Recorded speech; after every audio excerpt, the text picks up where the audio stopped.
Good morning বন্ধুরা, কেমন আছো তোমরা সবাই? আমি তো বেশ ভালোই আছি। এই শীতের কনকনে ঠান্ডায় স্বর্ণর পাপা আমাকে ফোন করে জাগিয়ে দিল যে ওঠো ওঠো, সকাল হয়ে গিয়েছে, স্বর্ণর স্কুলে যেতে হবে। এর জন্য তাড়াতাড়ি আমাকে উঠিয়ে দিল। আমি তো উঠে গেছি, কিন্তু স্বর্ণ তো ওইদিকে ঘুমাচ্ছে। আমি উঠে উঠোনটা ঝাড়ু দিয়ে নিচ্ছি। ঘর দৌড় পরে ঝাড়বো, আগে উঠোনটা ঝেড়ে নিচ্ছি। এমনিতে প্রতিদিন মাই ঝাড় উঠোনটা, আজকে আমি যেহেতু উঠে গেছি আমিই ঝাড়লাম। আর এদিকে দেখো, যার জন্য আমি উঠেছি সেই দেখো ঘুমের ভান করে শুয়ে আছে। যবে থেকে ওর স্কুলটা শুরু হয়েছে তবে থেকেই দেখছি ওর ঘুমটা একটু বেরিয়ে গেছে। ঘুমোচ্ছে না, কিন্তু ঘুমের ভাব ধরে শুয়ে থাকে। আর ওকে যখন স্কুলে ভর্তি করায়নি তখন ও কিন্তু একদম এত সকালে ঘুম থেকে উঠতো, 6টা না বাজতে উঠে পড়তো। আর দেখো এখন 7:30টার সময় গাড়ি আসে, স্কুলের গাড়ি। ও 7টার সময় কিন্তু উঠতে চাইছিল না। আমি তোকে অনেক টানাটানি করে রেখে চলে আসলাম আমি রান্নাঘরে কাজ করবো, কেননা ওকে টিফিন করে দিতে হবে। আর এত কনকনে ঠান্ডার মধ্যে সকালবেলা কিন্তু আমাকে কাজই করতাম না, আমার মাই করতো। এখন স্বর্ণর জন্য আমাকেই করতে হয়। অনেক সকাল সকাল ঘুম থেকে উঠে দেখো রান্নাঘরের সব কাজ আমি করে নিলাম। বাসনগুলো তো আমি আগের দিন রাতেই মেজে রেখেছিলাম। আমি জানি স্বর্ণর জন্য সকালে বাসন মাজা হবে না, আমার একটু ঘুম থেকে উঠতে দেরি হয়, কেননা ঠান্ডা, এত ঠান্ডা, ঘুম থেকে উঠতে ইচ্ছা করে না। তারপরে উঠেছি স্বর্ণর জন্য, একমাত্র ছেলের জন্য উঠেছি। মানুষে বাচ্চার জন্য কি না করে বলো? আমার মা আমার জন্য করেছে, আমার ছেলের জন্য আমি আর আমার বর করছি। সেরকমই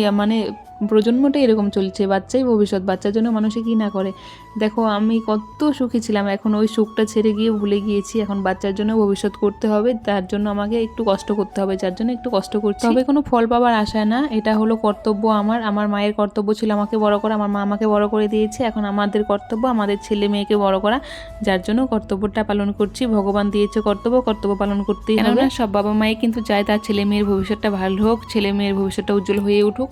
সেই জন্য আমিও কিন্তু চাইছি আমার ছেলে ভবিষ্যৎটা ভালো হোক, যার জন্য আমি ওর জন্য একটু কষ্ট করতে রাজি আছি। তবুও চাইবো আমার ছেলেটা যেন ভালো হয়। আজকে ওর জন্য ওর পাপা কিন্তু বিদেশে বাইরে গিয়েছে, বাইরে গিয়ে কাজ করছে। ওর জন্য ওকে স্কুল পড়াতে হবে, টাকা লাগবে অনেক, এর জন্যই বাইরে চলে গিয়েছে, ওর জন্য টাকা জমাবে বলে। আর বাচ্চাকে স্কুলে ভর্তি করানোর পরে বুঝতে পারছি আমি এমনি থেকেই টাকা কি জিনিস, এত টাকা প্রয়োজন হয় না বাচ্চাকে স্কুলে ভর্তি করানোর জন্য। স্কুলে ভর্তি করতে আমার প্রায় অনেকটা টাকা চলে গিয়েছে, এখন তো হাতে কোনো ক্যাশই নেই। আর এমনি থেকে পাবলিক স্কুলে পড়তে গেলে অনেকটা টাকার প্রয়োজন হয়, এখন সেটা বাংলা মিডিয়াম হোক বা ইংলিশ মিডিয়াম, পাবলিক স্কুলে পড়তে গেলেই টাকা লাগে, অনেকটাই টাকা লাগে। আর এদিকে তো আমি ছেলের টিফিনটা রেডি করে দিয়েছি, গোলা রুটি দিয়েছি, কেননা ওর গোলা রুটি খেতে ভীষণ ভালো লাগে, যার কারণে আমি গোলা রুটি আর কলাই দিয়েছি। কালকেও দিয়েছিলাম, আজকেও দিয়েছি। ওদিকে আমি টিফিনটা রেডি করে এসে দেখি স্বর্ণকে কিন্তু মা উঠিয়ে একদম রেডি করে দিয়েছে, কেননা মা আগে রেডি হয়েছিল, মারটা দেখে কিন্তু ও রেডি হয়েছে।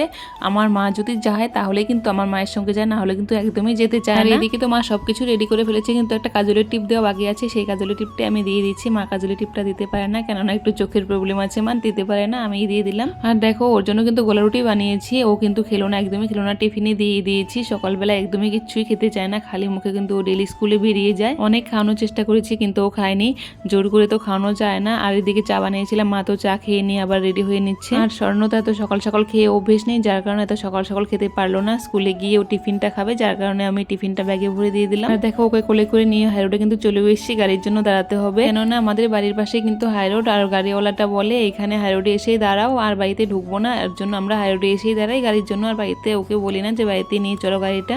আর মা এখানে দাঁড়িয়ে আছে। স্বর্ণকে দেখো, স্বর্ণ কিন্তু আমাকে একটু আদর করছিল, স্কুলে চলে যাবে তাই। কিছুক্ষণ অপেক্ষা করার পরে কিন্তু গাড়িটা চলে এসেছিল, গাড়িতে উঠিয়ে দিয়ে ওকে দেখো আমি চলে যাচ্ছি বাড়িতে। বাড়িতে গিয়ে অনেকটা কাজ আছে আমার। এই যে সকালবেলা দেখো ছাগলগুলো একদমই বার করা হয়নি, আমার মাও তো বার করতে সময়ই পায়নি, আর আমি ওই বার করিনি সকালবেলা, কেননা সকাল সকাল বার করলে একদম শরীরটা গন্ধ হয়ে যায়, যার কারণে একটু পরে আমি বের করে নিলাম। দেখতেই পাচ্ছ একটা একটা করে কতগুলো ছাগল বেরিয়ে যাচ্ছে। প্রথমে বেরিয়ে গেলো আমাদের ছাগল, আর এগুলো দেখতে পাচ্ছ এগুলো সবগুলো কিন্তু দিদির ছাগল, আরো ভিতরে দুটো আছে, সবগুলো বের করবো। আমি ছাগল কোনোদিনও বের করি না, ছাগল মাই বের করে। আজকে মা বের করার সময় পায়নি স্বর্ণর জন্য, যার কারণে আমি ছাগলগুলো বের করে নিয়ে এদিকে আবার কালকে দিদির বর দিয়ে গিয়েছিল শাক, ওই শাকগুলোই ধুয়ে নিচ্ছি। এই শাকগুলোকে আমরা বতুয়া শাক বলি, তোমরা কি বলো? বতুয়া শাক বা বেথো শাক যেটাই বলো, আমরা কিন্তু বলি বতুয়া শাক। আগে এই শাকগুলো আমাদের এই সাইডে কিন্তু অনেক হতো, এখন কিন্তু হয় না, কিনেই খেতে হয়। আর দিদির বর কিনেছিল, ওই শাকগুলোই আমাদের বাড়িতে দিয়ে গেছে, ওইগুলোই কিন্তু আমি ধুয়ে বেছে নিচ্ছি। আর শাক কিন্তু একটু বেশি জলেই ধুতে হয়, শাক বেশি জলে না ধুলে কিন্তু অনেকটা বালি থেকে যায়, খেতে একদমই ভালো লাগে না, যার কারণে একটু বেশি জলে মটর দিয়ে আমি ধুয়ে নিচ্ছিলাম। আর আমার দিদা দেখো পিছনে এসে দাঁড়িয়েছিল, বলছিল তাড়াতাড়ি মোটরটা বন্ধ কর, কিন্তু আমার তো শাক দেওয়া হয়নি, এটাই বলছিলাম দিদাকে। আর যাই হোক, তোমাদের কার কার বতুয়া শাক খেতে ভালো লাগে অবশ্যই কিন্তু কমেন্ট করে তোমরা জানাবে। কথা বলতে বলতে কিন্তু আমার রান্নাবাড়িও শেষ হয়ে গেছে। এখানে করেছি লাফা শাক, বতুয়া শাক আর চচ্চড়ি করেছিলাম। আজকে এই তিনটা জিনিসই সকালবেলা রেঁধেছিলাম। আজকে রান্নাটা যেহেতু অনেক সকাল সকাল হয়ে গিয়েছিল, আমার দিদাকে বলেছিলাম ভাতটা খেয়ে নাও, দিদা ভাত খেলো না, দিদাকে আবার চা করে দিতে হলো, চা আর গুলা রুটি দিদা এগুলোই খেয়ে নিল। রান্না বান্না হয়ে গেলে কিন্তু আমি রান্নাঘরে চলে এসেছিলাম ঘরটা একটু গোছানোর জন্য। রান্নার পরে কিন্তু ঘরটা সবারই ঘর এলোমেলো হয়ে থাকে, একদম পুরো নোংরা হয়ে থাকে। আর আমি রান্নাঘরটা গোছানোর জন্যই চলে এসেছি। আর আমার একটা খারাপ অভ্যেস আছে কি জানো, আমার খারাপ অভ্যেসটা হলো আমার রান্না না হতে কিন্তু গ্যাসটা মুছতে হয়। গ্যাস না মুছলে আমার একদমই ভালো লাগে না। রান্নার পরে যে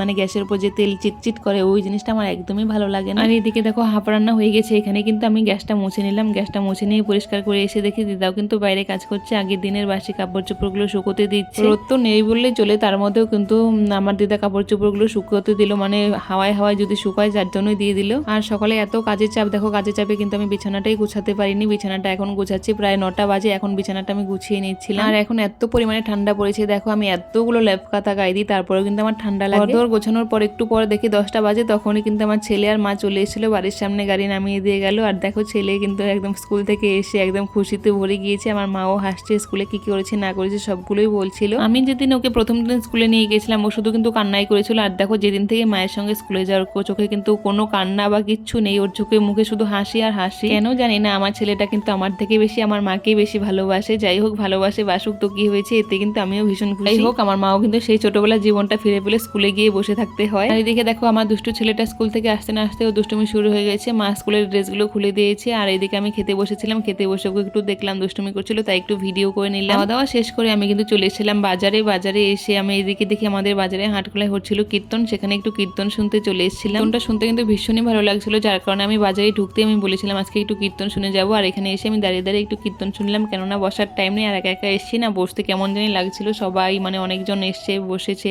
আর আমার কেমন লাগছিল, তার জন্য একটু দাঁড়িয়ে দাঁড়িয়ে কীর্তনটা শুনে নিলাম। আর একটু তোমাদের মাঝে ভিডিও করে তুলে দিলাম, একটা শর্ট ভিডিও করে ছেড়েছি, তোমরা সেখানে গিয়ে দেখো। কীর্তনটা কিন্তু শুনতে খুবই ভালো লেগেছিল, খুব সুন্দর হয়েছিল কীর্তনটা। আর বাজার থেকে আসার সময় কিন্তু মাছ নিয়ে এসেছিলাম, সেই মাছগুলোই মা কিন্তু এখানে বাড়ছে। আর আমাদের পুষিটা দেখো সাইডে বসে আছে। ছোট মাছই এনেছি, বড় মাছ না, একদমই খেতে ইচ্ছা করে না। ছোট মাছের চচ্চড়ি হলে তাও একটু ভাত খাওয়া যায়। দেখতে পাচ্ছ আমার গায়ে নতুন সোয়েটার, এটা কিন্তু আজকে এনেছি, আমার জন্য না কিন্তু আমার দিদার জন্য এনেছি। তারপর মা আমাকে মাছ ধুয়ে বেছে দিল, আর আমি কিন্তু এদিকে রান্নাও বসিয়ে দিয়েছি, মাছগুলোকে ভেজে নিচ্ছি। আজকে এখন মাছের চচ্চড়ি আর ভাত করবো, আর কিছু না, সকালের শাক তো আছে, ওগুলো দিয়েই চলবে। সারাটা দিনই কিন্তু আমার শুধু কাজের মধ্যে যায়, সারাটা দিন যে এত কাজ করতে হয়। কিন্তু অনেকেই লোক আছে আমার কাজগুলো চোখে দেখে না, আমি নাকি বসে বসে খাই। অনেক লোক বলে, তারা তোমরা কি আমার ভিডিওগুলো দেখো না, তোমরা কোথায় থাকো, আমার ভিডিওগুলো একটু আসো দেখে যাও। এই যে এত লোকের মাঝে আমাকে অপমান করো, আমি নাকি কোনো কাজ করি না, বসে বসে বাপের বাড়িতে খাই, তো তোমরা কোথায় থাকো গো, এখন একটু এসো ভিডিওগুলো দেখে যাও। তো তোমরা যখন লোকের সামনে বলো না আমি কোনো কাজ করি না, বসে বসে খাই, তখন না আমার শুনতে ভীষণ খারাপ লাগে। কি করবো বলো, মুখের উপর তো বলাও যায় না, মুখের উপরে বললে তো আমার দোষ হয়ে যাবে যে আমি খারাপ। এমনি থেকে অনেক লোক বলে আমি নাকি শ্বশুর বাড়িতে থাকতে পারি না, আমার মুখের জন্য আমি একটু বেশি ঝগড়া করি, যার জন্য এই ঝগড়া কিন্তু আমি শ্বশুর বাড়ির লোকের সাথে আজ পর্যন্ত করিনি, আমার বাপের বাড়ির লোকের সাথে আমি ঝগড়া করি, এটা কিন্তু বাস্তব, আমি খুবই ঝগড়ে উঠে।